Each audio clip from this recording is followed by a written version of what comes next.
GRC jewellers Kanchipuram. வாருங்கள், சேமியுங்கள். வாடிக்கையாளர் அனைவருக்கும் இனிய அக்ஷய திருதியை நல்வாழ்த்துக்கள். தோழர்களே, என் உயிரின் உயிரான விடுதலை சிறுத்தைகளே,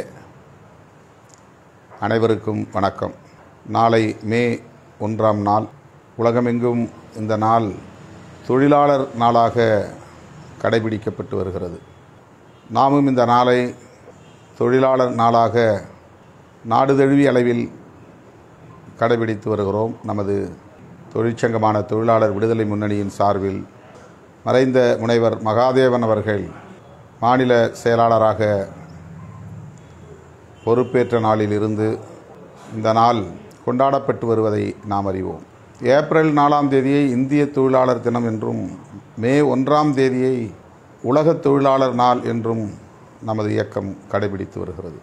புரட்சியாளர் அம்பேத்கர் அவர்கள் தொழிலாளர்களின் வேலை நாளை 8 மணி நேரமாக்கி அதிகாரபூர்வமாக அறிவித்த நாள் ஏப்ரல் 4.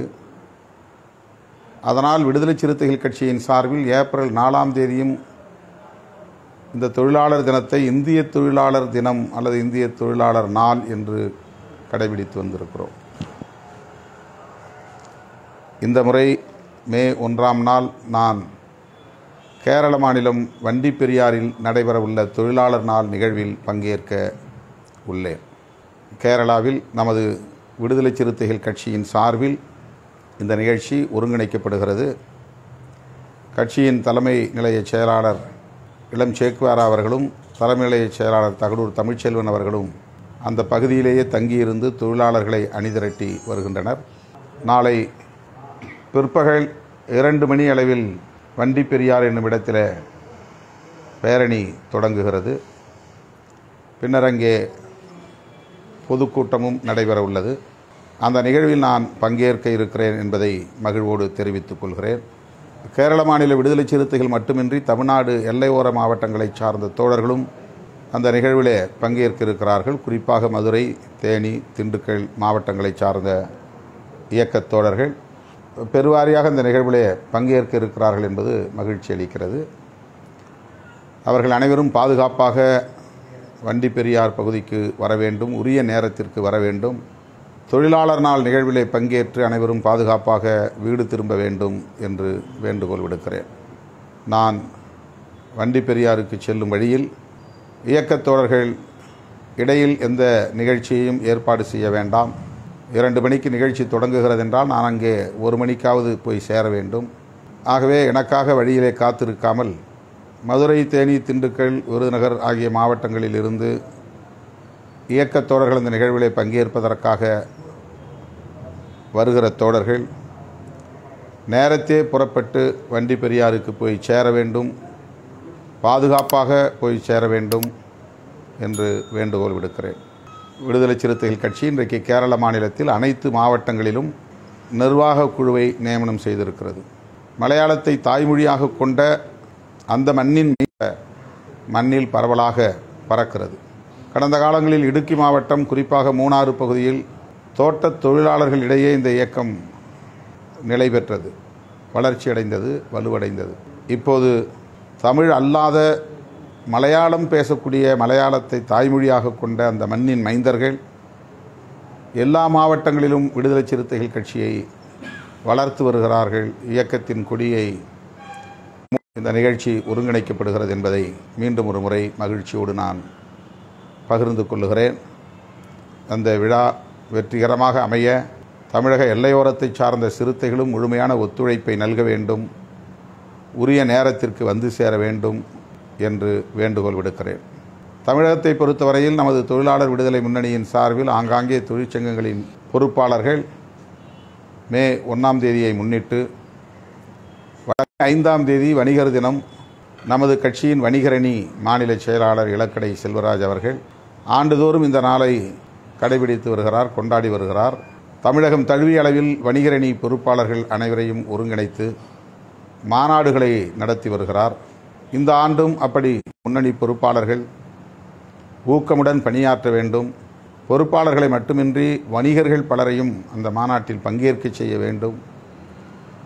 அவர்கள் வணிகரணி உறுப்பினராக இல்லாமல் இருக்கலாம், வணிகரணி பொறுப்பாளர்களாக இல்லாமல் இருக்கலாம். ஆனால் விடுதலை சிறுத்தைகள் கட்சியின் ஆதரவாளர்களாக வணிகரணியிலே இணைந்து செயல்படக்கூடியவர்களாக அவர்கள் இருக்கலாம். அத்தகைய தோழர்களை எல்லாம் உரிய போக்குவரத்து வசதிகளை ஏற்பாடு செய்து கோயம்பேடு அருகே நடைபெறவுள்ள தேர்தல் அங்கீகார வெற்றி விழாவில் பங்கேற்க செய்ய வேண்டும் என்று கேட்டுக்கொள்கிறேன். வணிகரணியை சார்ந்த பொறுப்பாளர்கள் மட்டுமின்றி கட்சியை சார்ந்த மாவட்ட செயலாளர்கள் உள்ளிட்ட அனைத்து பொறுப்பாளர்களும் வணிகரணி மாநாடு சிறப்புற நடந்தேறுவதற்கு முழுமையான ஒத்துழைப்பை நல்க வேண்டும் என்று கேட்டுக்கொள்கிறேன். அடுத்து மே 18 முள்ளிவாய்க்கால் இனக்கொலை என்கிற பெரும் துயரம் அரங்கேறிய நாள்.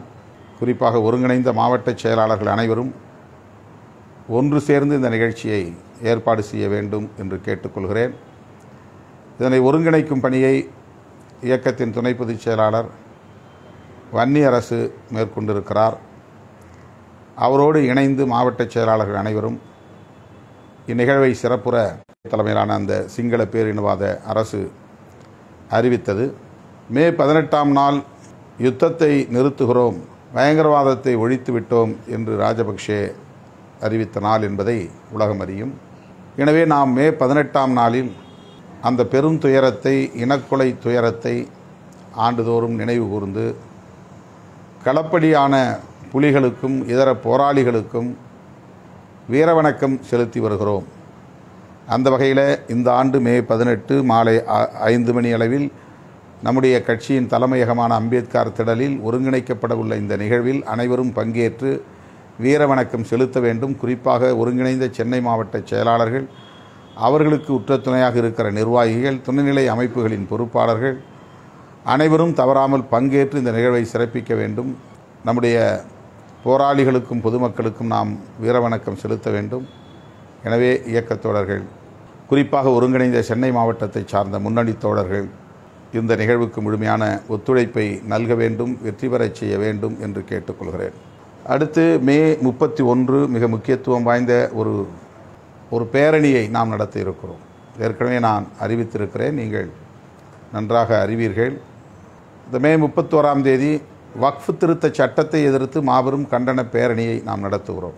எப்படி குடியுரிமை திருத்த சட்டத்தை எதிர்த்து திருச்சிராப்பள்ளியிலே லட்சக்கணக்கான சிறுத்தைகளை திரட்டி தமிழக அரசியலை மட்டுமல்ல இந்திய அரசியலையே சிறுத்தைகளை நோக்கி திரும்ப வைத்தோம் என்பது வரலாற்று உண்மையாகும். அதே போன்றதொரு ஒரு மக்கள் விரோத சட்டம்தான், தேச விரோத சட்டம்தான், அரசமைப்பு சட்ட விரோத சட்டம்தான் இந்த வக்ஃப் திருத்த சட்டம். நமது இயக்கத்தின் சார்பிலே இந்த சட்டத்தை அறிமுகப்படுத்திய நிலையிலேயே வக்ஃப் திருத்த சட்டத்தை மறுபடியும் விவாதத்திற்கு கொண்டு வந்தார்கள். அந்த விவாதத்திலே பங்கேற்று விடுதலை சிறுத்தைகள் கட்சியின் சார்பில் நான் கடுமையாக கண்டித்து பேசியதை நீங்கள் ஊடகங்களில் கண்டிருக்க முடியும். அது மட்டுமில்லாமல் உச்சநீதிமன்றத்திலே இதை எதிர்த்து நாம் வழக்கு தொடுத்திருக்கிறோம். வழக்கும் விசாரணைக்கு ஏற்கப்பட்டிருக்கிறது. எனவே இந்த வக்ஃப் திருத்த சட்டம் மக்கள் விரோத சட்டம், ஜனநாயக விரோத சட்டம், மதசார்பின்மைக்கு எதிரான சட்டம், அப்படி பார்த்தால் அது அரசமைப்பு சட்டத்திற்கே எதிரான சட்டம். எனவே அந்த சட்டத்தை திரும்பப் பெற வேண்டும் என்று வலியுறுத்தி நாம் இந்த பேரணியை நடத்த இருக்கிறோம். குடியுரிமை திருத்த சட்டத்தில் எப்படி லட்சக்கணக்கான சிறுத்தைகள் பங்கேற்றீர்களோ அதேபோல இந்த சட்டத்தை எதிர்க்கிற இந்த மாபெரும் பேரணியிலும் லட்சோபலட்சக்கணக்கில் சிறுத்தைகள் அணிதிரள வேண்டும் என்று இந்த நேரத்தில் நான் வேண்டுகோள் விடுக்கிறேன். நாள் மிக குறைவாக இருக்கிறது. இப்போதே தோழர்கள் அதற்கான ஏற்பாடுகளை செய்ய தொடங்க வேண்டும். ஆங்காங்கே விடுதலை சிறுத்தைகள் கட்சியின் பேரணி திருச்சிராப்பள்ளியில் வக்ஃப் திருத்த சட்டத்தை எதிர்த்து பேரணி என்கிற விளம்பரங்களை எழுத வேண்டும். துண்டறிக்கைகளை அச்சிட்டு மக்களுக்கு விநியோகம் செய்ய வேண்டும். பெண்களை கணிசமாக மாநாட்டுக்கு, அந்த பேரணிக்கு அழைத்து வர வேண்டும். அவர்களை பங்கேற்க செய்ய வேண்டும். மாவட்ட செயலாளர்களின் கடமைதான் இது என்று கண்டும் காணாமல் இருந்து விடாமல் கட்சியில் உள்ள ஒவ்வொருவருடைய கடமை இது. தேர்தல் நெருங்குகிற சூழலில் நாம் இந்த ஒரு பேரணியை, கொள்கை சார்ந்த பேரணியை ஒருங்கிணைக்கிறோம். மக்கள் நலன் சார்ந்த நிலைப்பாட்டை எடுத்திருக்கிறோம். தேர்தலை குறிவைத்து இந்த நடவடிக்கை என்று இல்லாமல் நாட்டின் பாதுகாப்பு, மக்களின் பாதுகாப்பு என்கிற அடிப்படையில் இந்த சட்ட எதிர்ப்பு பேரணியை நாம் நடத்தி இருக்கிறோம். எனவே எனது அருமை தோழர்களே, என் உயிரின் உயிரான விடுதலை சிறுத்தைகளே, மே 31ஆம் தேதி திருச்சிராப்பள்ளியில் நடைபெறவுள்ள பேரணி மாபெரும் வெற்றி பெற வேண்டும். அது உங்கள் கைகளில்தான் உள்ளது. எனவே என் உயிரின் உயிரான விடுதலை சிறுத்தைகளே, நீங்கள் இப்போதே மே 11க்கு தயாராக வேண்டும். திருச்சியை நோக்கி அணிவகுக்க வேண்டும். தமிழக அரசியல் களத்தில் ஒரு சாதனையை இன்னொரு சாதனையால் வீழ்த்தக்கூடிய வலிமை விடுதலை சிறுத்தைகள் கட்சிக்குத்தான் உண்டு என்பதை உறுதிப்படுத்தும் வகையில் தேசம் காப்போம் பேரணியை விட மாபெரும் பேரணி இந்த பேரணி என்று சொல்லத்தக்க வகையில் குறுகிய கால இடைவெளிதான் என்றாலும் கூட அவ்வாறு பலரும் போற்றத்தக்க வகையில் இந்த பேரணி அமைய வேண்டும். அதற்கு அனைவரும் இணைந்து ஊக்கமுடன் பணியாற்ற வேண்டும் என்று கேட்டுக்கொள்கிறேன். கட்சியின் மறுசீரமைப்பு குறித்து மாவட்ட செயலாளர்கள் கூட்டத்திலும் மேலிட பொறுப்பாளர்கள் கூட்டத்திலும் விரிவாக நான் பேசியிருக்கிறேன். மேலிட பொறுப்பாளர்கள் பலர் தாம் பணியாற்றிய தொகுதிகளில் இருந்து கமுக்க அறிக்கைகளை தலைமைக்கு அறிக்க அவகாசம் கேட்டிருக்கிறார்கள். அந்த கமுக்க அறிக்கைகளை கலந்தாய்வு செய்வது அவசியமானதாகவும் இருக்கிறது என்பதால் மேலிட பொறுப்பாளர்கள் வேறு எவருக்கும் இந்த தகவல் செல்லாத வகையிலே நீங்கள் எழுதக்கூடியவை எவையாக இருந்தாலும் அவை யாருக்கும் கசியாத வகையிலே நீங்கள் உரிய பொறுப்புணர்வோடு என்னிடத்தில் வந்து சேர்க்க வேண்டும் என்ற வேண்டுகோளை விடுக்கிறேன். இதற்கிடையிலே மே 6ஆம் தேதி சிதம்பரத்தில் தேர்தல் அங்கீகார வெற்றி விழா நடைபெற உள்ளது. சிதம்பரத்தில் என்று சொன்னால் அது கடலூர் மாவட்டம் முழுவதும் ஒருங்கிணைக்கப்படுகிற ஒரு நிகழ்ச்சி. எனவே கடலூர் மாவட்டத்து தோழர்கள், குறிப்பாக மாவட்ட செயலாளர்கள் உள்ளிட்ட மாவட்ட பொறுப்பாளர்கள் எஞ்சியுள்ள 4 நாட்களில் திறம்பட செயலாற்ற வேண்டும், தீவிரமாக செயலாற்ற வேண்டும். முக்கியமான பொறுப்பாளர்கள் அனைவரையும் அழைத்து அவர்களோடு பேசி திரளை அங்கே கொண்டு வந்து சேர்ப்பதற்கு உரிய நடவடிக்கைகளை மேற்கொள்ள வேண்டும். கட்டுப்பாடாக வந்து கட்டுப்பாடாக நிகழ்வுகளை பங்கேற்று கட்டுப்பாடாக திரும்பி வீடு போய் சேர வேண்டும். ஆகவே மே 6ஆம் தேதி சிதம்பரத்தில் நடைபெறவுள்ள தேர்தல் அங்கீகார வெற்றி விழாவிலே நீங்கள் அனைவரும் பங்கேற்க வேண்டும் என்று வேண்டுகோள் விடுக்கிறேன். மற்றும் பாதுகாப்பான முறையிலே வீடு திரும்ப வேண்டும், அதையும் நினைவிலே கொள்ள வேண்டும். ஒவ்வொரு நிகழ்வின் போதும் நமக்கு துயரமளிக்கக்கூடிய பல்வேறு செய்திகள் அவ்வப்போது வந்து சேர்வதை மனதிலே வைத்துதான் இந்த வேண்டுகோளை நான் வைக்கிறேன். எனதருமை தோழர்களே, என் உயிரின் உயிரான விடுதலை சிறுத்தைகளே, தகவல்கள் அனைத்தையும் நீங்கள் நெஞ்சிலே இருத்தி கொள்ள வேண்டும். அதற்கேற்ப முழுமையான ஒத்துழைப்பை நல்க வேண்டும். மே 1ஆம் தேதி தொழிலாளர் நாள் நிகழ்வும், மே 5ஆம் தேதி வணிகர் மாநாடு நிகழ்வும், மே 6ஆம் தேதி சிதம்பரத்தில் நடைபெறவுள்ள தேர்தல் அங்கீகார வெற்றி விழாவும் சிறப்பாக நடந்தேற உங்களுடைய முழுமையான பங்களிப்பு தேவை. நமக்கிடையில் அரசியல் ரீதியாக கட்சி ரீதியாக பல்வேறு நெருடல்கள் இருக்கலாம். அவற்றையெல்லாம் இப்போதைக்கு பொருட்படுத்த வேண்டாம். அதை தாண்டி இயக்க நலன், பொதுமக்களுடைய நலன், கட்சி தலைமையின் நலன் போன்றவற்றையெல்லாம் கருத்தில் கொண்டு இயக்கத் தோழர்கள் களப்பணி ஆற்ற வேண்டும், கடமை ஆற்ற வேண்டும் என்று வேண்டுகோள் விடுக்கிறேன். ஜிஆர்சி ஜுவல்லர்ஸ் காஞ்சிபுரம், வாருங்கள் சேமியுங்கள். வாடிக்கையாளர் அனைவருக்கும் இனிய அக்ஷய திருதியை நல்வாழ்த்துக்கள். மின்னம்பலம்.com, தமிழின் முதல் மொபைல் பத்திரிகை.